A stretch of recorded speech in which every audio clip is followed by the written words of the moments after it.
దేశవ్యాప్తంగా కులగణన సర్వే జరగాలని 2010లో జరిగిన కులగణన సర్వే నివేదికలు బయట పెట్టాలని కాంగ్రెస్ పార్టీ పరంగా అనేక సందర్భాలు అడుగుతుంటే సాక్షాత్తు భారతీయ జనతా పార్టీ నరేంద్ర మోడీ గారి నేతృత్వంలో ఉన్నటువంటి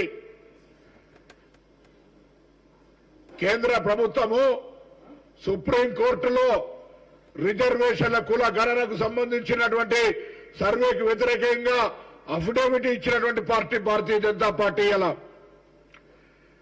దేశంలో 30 సంవత్సరాల తర్వాత ఇంత పెద్ద ఎత్తున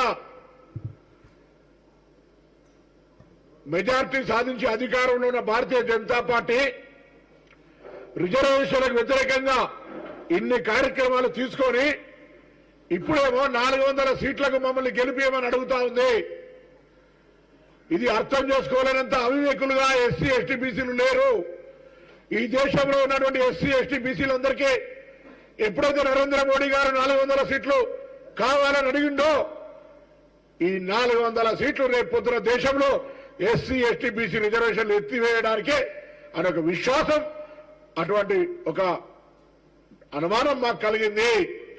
అందుకే దేశవ్యాప్తంగా బీజేపీ 1వ దశ 2వ దశ పోలింగ్ తర్వాత భారతీయ జనతా పార్టీ తిరోగమన దిశ లోపల 10ల సంఖ్యలో సీట్లు రావనే మాట చర్చ జరుగుతుంటే, నివేదికలు వెల్లడిస్తుంటే ప్రధానమంత్రి స్థాయి హోదాకు తగి గౌరవంగా మాట్లాడాల్సిన అటువంటి పెద్ద ఈ ప్రజాస్వామిక భారతదేశ ప్రధానమంత్రి నైతికంగా దిగజారుడుగా మారుతుండదు.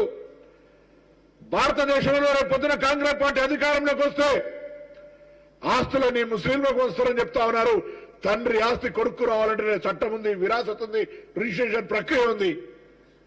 50 సంవత్సరాల అధికారం ఉన్న కాంగ్రెస్ పార్టీ ఎవరి ఆస్తులు పెంపకానికి అవసరమైతే భూములు గవర్నమెంట్ ఇచ్చింది తప్ప ఎవరు ఆస్తి గుంజుకోరు, ఎవరికి ఇయ్యలేనటువంటి చరిత్ర భారతదేశ జనానికి తెలియదా?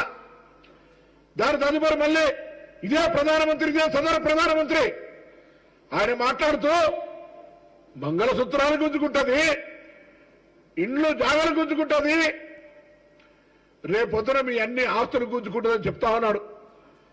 కాంగ్రెస్ పార్టీ కొన్ని వేల లక్షల కోట్ల మంగళసూత్రాలు నిలబడి దేశ పౌరులు ఎదగడానికి సహకరించింది. వేల లక్షల ఇండ్లు కట్టి భారతదేశంలో ఇల్లు లేనటువంటి వాళ్ళని చేయాలనే ఆలోచనతో కార్యక్రమం తీసుకుంది తప్ప కాంగ్రెస్ పార్టీగా మంగళసూత్రాలను తెంచే పని, కుల మతాల పేరు మీద వైషమ్యాలు సృష్టించే పని ఎన్నడూ కూడా చేయలే. ఇది దేశ జనం గమనించాలని కోరుతా ఉన్నా.